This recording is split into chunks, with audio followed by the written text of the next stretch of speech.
everyone. This is Pause, Reflect, Respond, practicing self-awareness and open source work. My name is Amber Matz, and I want to turn on the captions. There you go. Maybe? Okay. Now you can enjoy the captions misspelling my name. So my name is Amber Matz, and this QR code will take you to my LinkedIn profile if you want to learn more about me. I am so glad you're here. Thank you for being here. This summit is generously sponsored by these sponsors and individuals, and thank you to all of these people and organizations for generously supporting the summit, without which we wouldn't be able to be here and have all this time networking and getting to know people and learning and growing. So thank you to them. So here is my goal for this session. I hope that you leave here thinking, I want to learn more about myself and what matters to me so that I can make decisions that align with who I am and how I want to grow. If what you want to do is contribute to open source projects like Drupal, that self-knowledge will help you choose contributions that will sustain you and feel energizing and purposeful rather than draining and pointless and making you cranky. I'm not a therapist or coach. I'm a Drupal community member and your peer. I'm not giving medical advice, but in the spirit of community health, I'm sharing what I've been learning about self-awareness. In my younger days, I used to go whitewater rafting. I loved being on the river. Even as a kid, I spent a lot of time on family vacations, playing on creeks and rivers. I was taught to look out for rocks, trees, snags, and observe how these obstacles affect the river's flow and could be a danger to you. If you went in the water that way and there's a log right there and you're going to get pinned under that log, it's not a good thing. So to just be aware of the obstacles on the river and how dangerous they can be. So all of these experiences are in my brain and they're part of my imagination.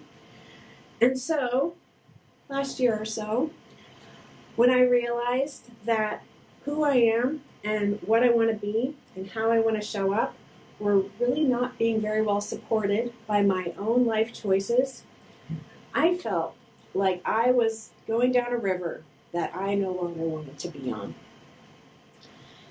And I've come to realize that I'm not the only one who's felt this way, stuck in a current, adrift, reactive, and unsure how I got here or how I'm going to get back on track.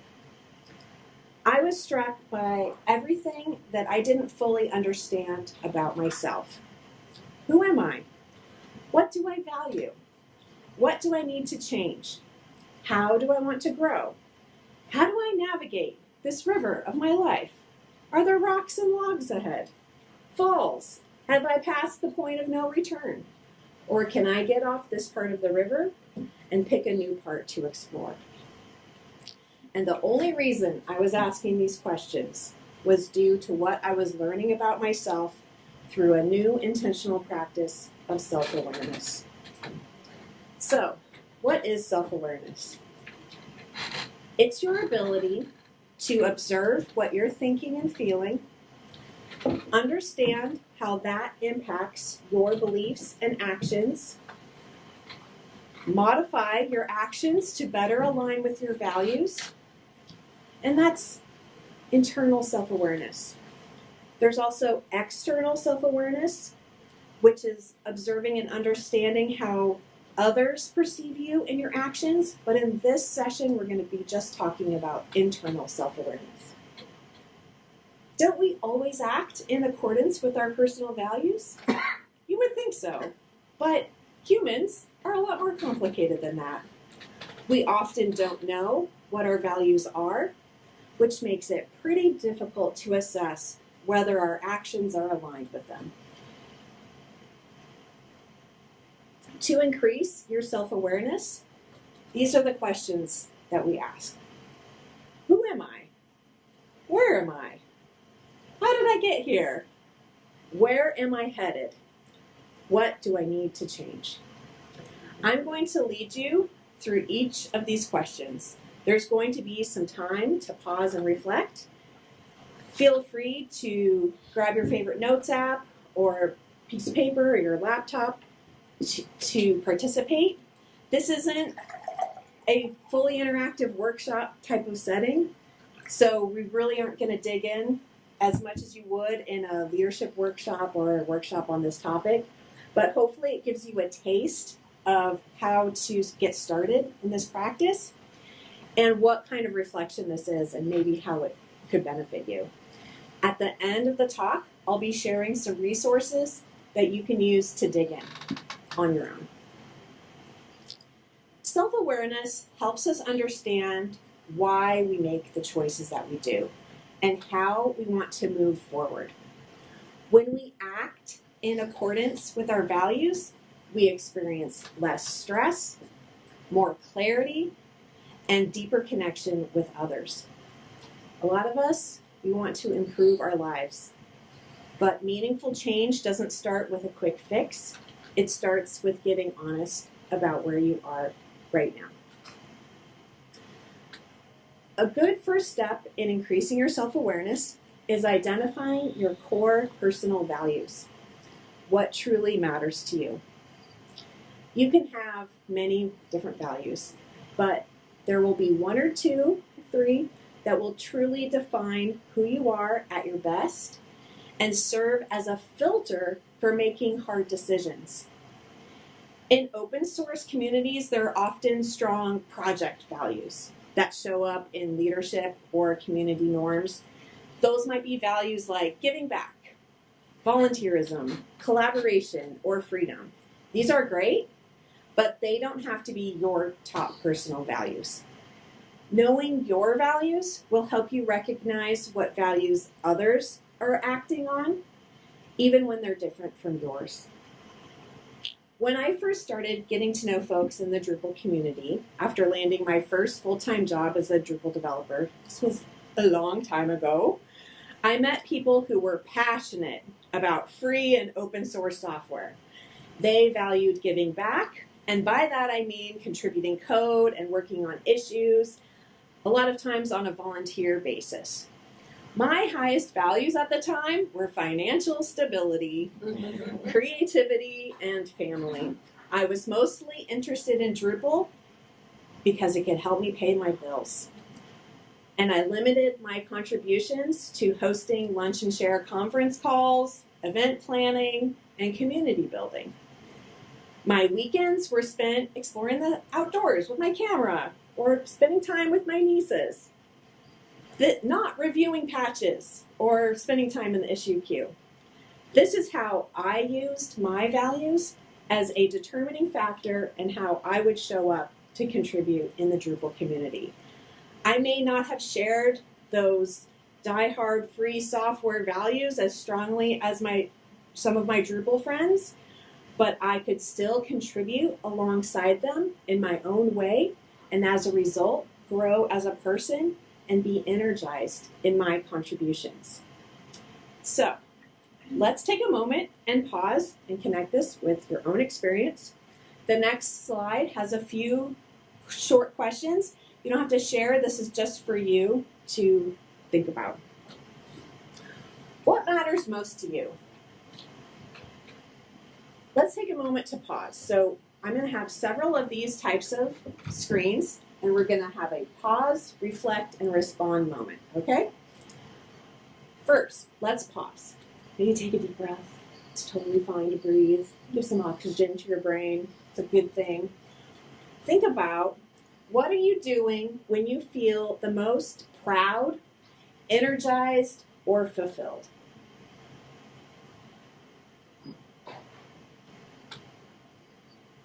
Feel free to take a snap of these slides for further reflection, or they will be sort of part of the resources that I share at the end.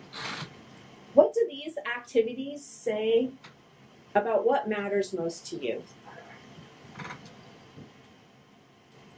And how can you make room in your life for more of these these types of activities.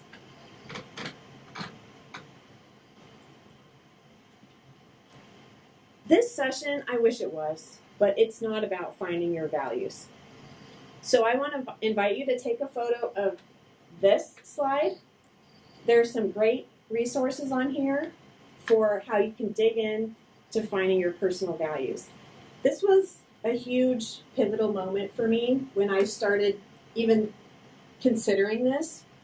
It really opened my eyes into how I was spending my time, and I was thinking, oh, could part of my kind of anxiety or unhappiness be because I was spending most of my time doing things that were outside of my values?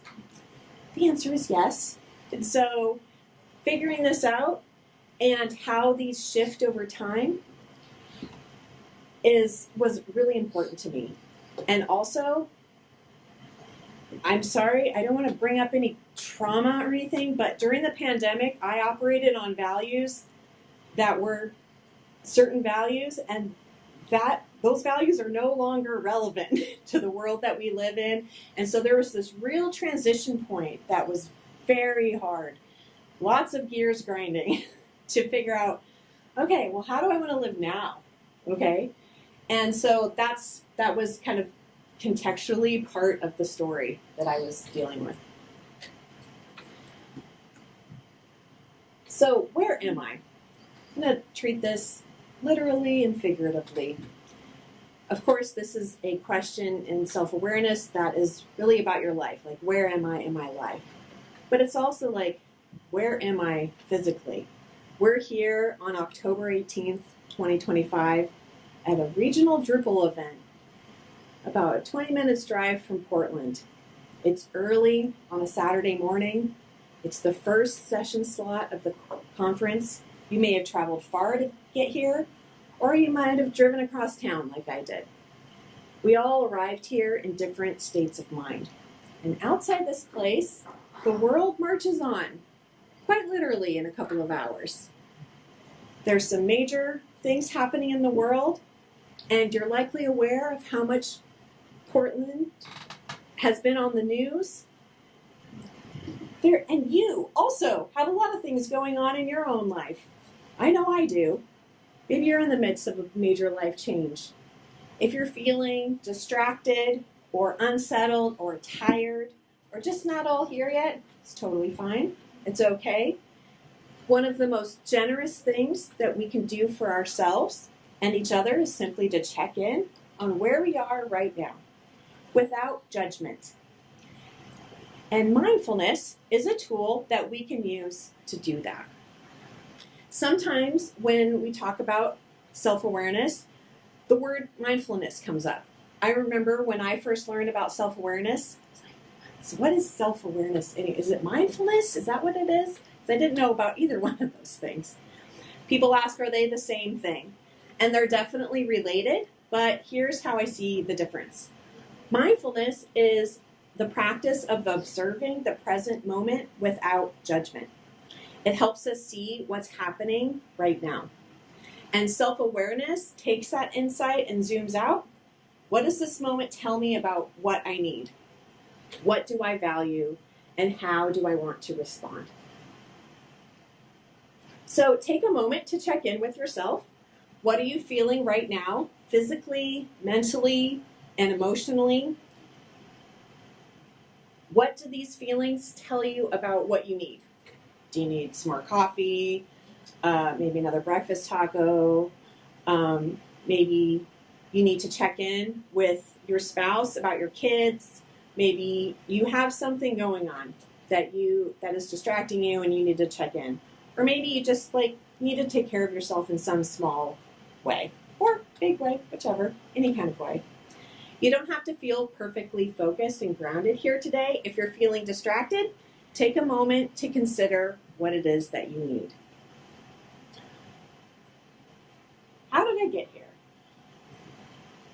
We often make decisions that are based on external pressure without checking in on our own needs. And this is how we end up stressed, disconnected, or maybe even on a path to burnout. External pressure can come from Slack messages, social norms, community expectations, wanting to maintain your reputation, a sense of guilt or shame, or, oh, I should be doing this. Sometimes we're showing up not because we chose to with intention, but because it felt expected in some way, in a way that feels like pressure. These pressures are not necessarily bad things.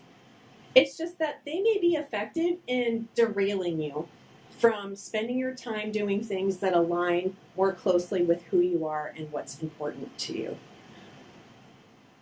So think of a time during a volunteer or community contribution, like an interaction or an activity, when you felt flustered, disengaged, annoyed, or resentful. And this could be an issue queue comment, or a Slack conversation, or an interaction with someone that you had at work, or getting pulled off something. You're in the zone and you're focused and you're working on something, and your project manager leans over your shoulder or pings you in Slack and wants your attention. Whatever it is, just think of a time when you felt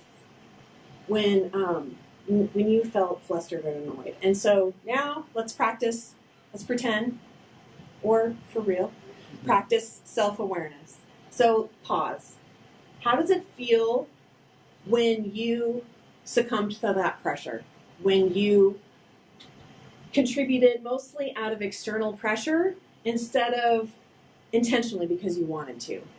Maybe outside of your boundaries, or outside of I told myself I was only going to have this type of interaction between these hours, and then I was going to block off this time for this activity that's really important to me. And I went outside of that, and now I'm annoyed. So just check in with that feeling. And think about, am I always succumbing to that kind of pressure? Like, if someone pings me, I'm going to respond within a minute. Like, that's like the type of pressure that really gets me, like a fish on a line, right? So what kind of pressure do you usually succumb to? Is it because of a person in power that is doing that? Is it because of the type of pressure that it is? Is it because, I'm just like wired to help. Like, I just want to be helpful. I'm the person who's helpful. And that's so anytime someone asks for help, like, I want to be there, right?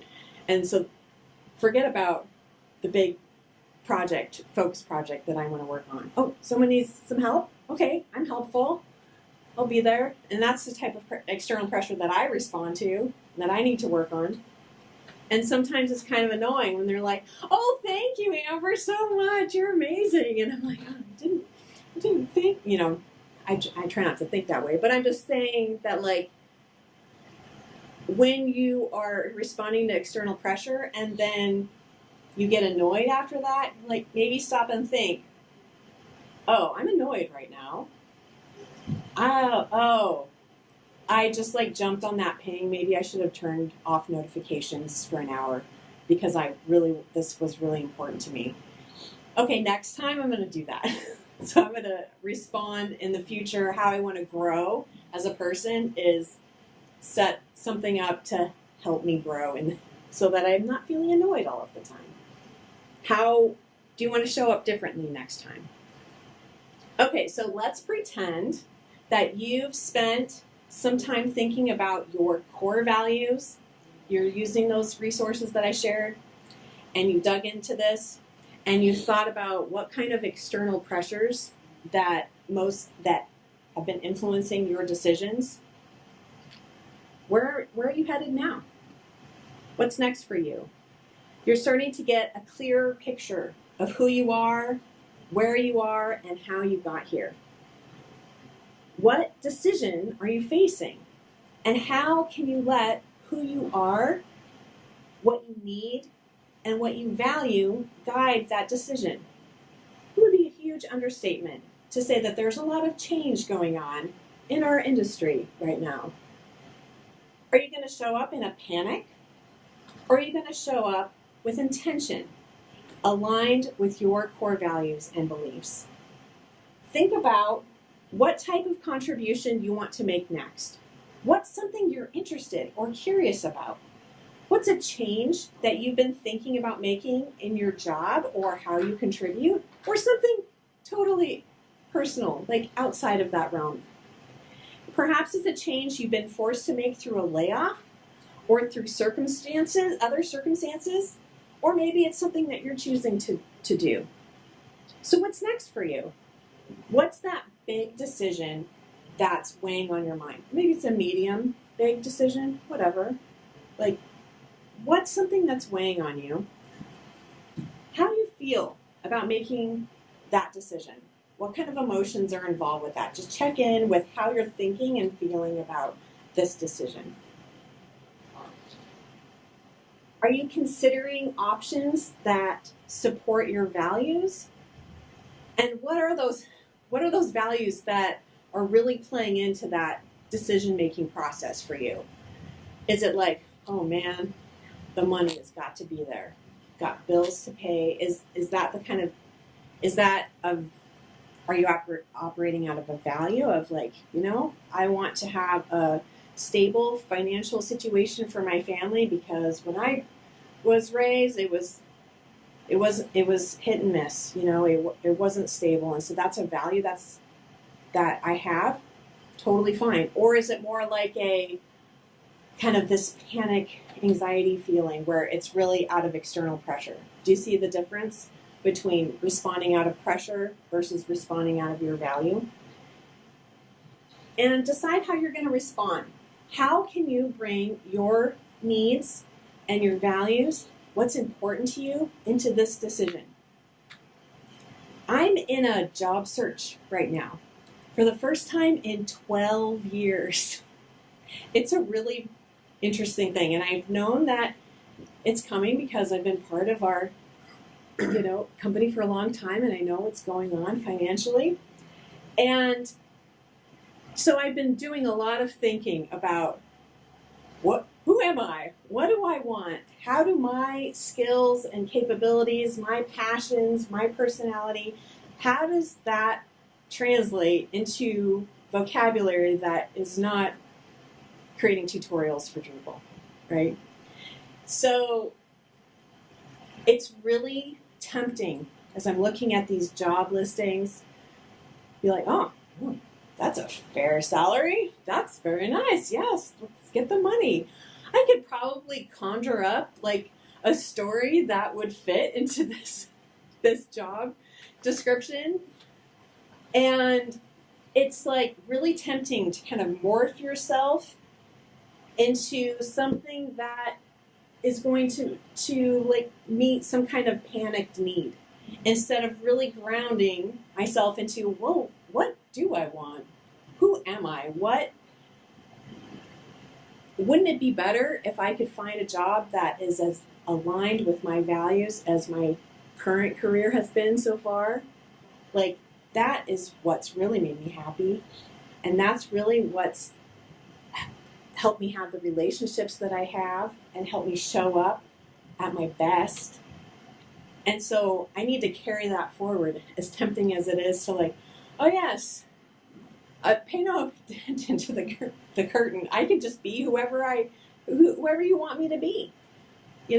I have so many skills and capabilities, like it's insane. And so do all of you. Like, we're all very smart, capable, intelligent, skilled people. We could be whoever we needed to be to survive, right? But what if we grounded ourselves in who we are, what our values are, what we need as people, and not pretend that we're someone that we aren't? The hard truth about this work is that you may discover that what needs to change is you. You've thought about what's important to you, and you might notice that your behavior hasn't always supported those values. We're not perfect, we're messy, we're inconsistent, we're human.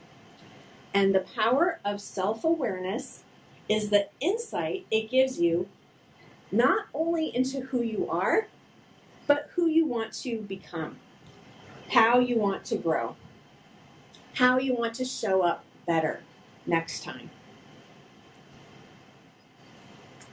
Self-compassion is giving yourself the same understanding and compassion that you would give to a friend who is going through the same struggle. And I want you to keep that in mind as you consider, what is it that I need to change? Because I don't want this to be an exercise in beating yourself up or being too hard on yourself, but just understand that this process of figuring out how do I need to grow, how do I need to change, can have a lot of feelings associated with it. And some of those feelings are, oh, I feel so much shame, I feel so embarrassed, I can't even believe, I just don't even want to show my face anymore, right? And what if a friend was sharing that with you? It's, you're doing great. I'm here for you. You can do this. Like, show the same compassion for yourself as you would show a friend. So let's pause for a moment. What's a slippery behavior that you know falls outside of your values? And think about, what's an early warning or signal? Maybe it's in your body, or it's just something that you know that you're living outside of your values. Is it some kind of stress? Is it this kind of cagey embarrassment, like, oh, I hope nobody noticed that I just did that. I know that I just did that, but maybe no one else will notice. And what can you do as an act of self-compassion for yourself in the hard work of figuring out how you want to grow and how you want to change? I want to mention this website, self-compassion.org. The slide title says Self-Compassion Resources, and there's this one website listed. It's because there's a ton of resources on that website. There's a community, and if you don't want to join the community, totally fine. There's a link in the top that says practice, and there's a whole bunch of videos that are like guided practices that are like, 3, 4, 5 minute videos. So you could totally just like scroll down and pick one of those and take 5 minutes for yourself. Super helpful if you're in this kind of spiral of just feeling bad about where you're at. And you need to be your own friend right now.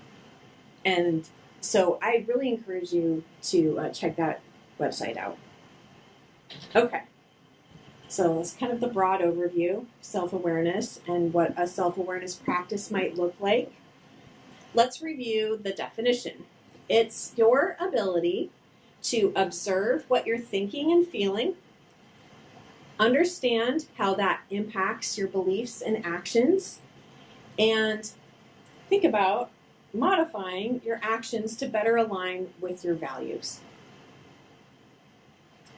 At the beginning of the session, I said that by the end, I want you to walk out this door thinking, I want to learn more about myself, what's important to me, so that I can make decisions about what I want to do and how I want to show up that align with who I am and how I want to grow as a person. This isn't about showing up perfectly without any flaws or anything. It's not about that. It's about having an idea of who you are at your best and heading in that direction. If what you want to do is contribute to open source communities and projects, there are many different kinds of contributions that you can make. Just because you've made certain contributions or types of contributions in the past, that doesn't mean that you have to keep doing that forever, for the rest of your life. You can realize, oh, I've grown and changed, and maybe what I've been doing this whole time, and that's my reputation and that's how I'm known, that doesn't really fit with this idea that I have now of how I want to show up. Perfectly okay. As you grow and change as a person, what matters to you grows and evolves, and you can make different decisions about how you want to get involved. My encouragement to you is to spend some time to get to know yourself more. and what's important to you and what your values are. Maybe you've been feeling like I was, that you're floating down a river that you don't want to be on anymore. I encourage you to go to shore, take a moment and pause, and reflect and figure out how you want to respond. The river might be rough, but you can choose the raft and the people that you go down it with. You can paddle with purpose because your choices are aligned with who you are and what matters most to you. Here is a slide where you can take a picture, and then when you save it in your photos, then you can copy the text like magic, and then you can go to those websites. So you don't have to type them out. It's amazing. So you can do that if you like. And I will share the slides that have the resources on my LinkedIn, probably, or in the channel for this event, so that you can access those more easily, because this is kind of blurry. I get that.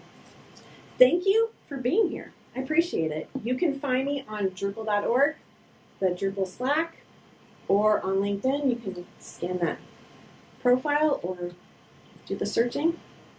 And I think that's it. Yes, thank you very much. Thank you.